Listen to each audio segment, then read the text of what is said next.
Hi, it's Hannah with WTI. Do you have a little chewer on your hands? Well, this is Lou, and he loves to chew. So we just got him. He is a Boston Terrier, and we needed him to have some chew toys. So this set by Kipritii was a savior. It comes with tons of different varieties and textures and materials. So you really get a feel for what your puppy likes.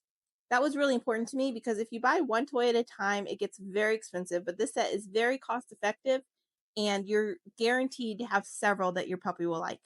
Ours really loves the little plushies and the ropes are so fun to play fetch with. He'll fight you over them, and then if you throw them, he actually brings them back on a very regular basis. I was very impressed.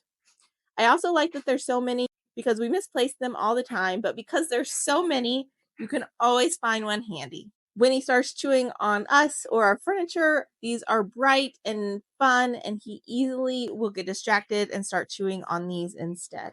So, if you are looking for some chew toys, these are a perfect set, especially if you have a new puppy trying to figure out what is best for them. And that's my point of view.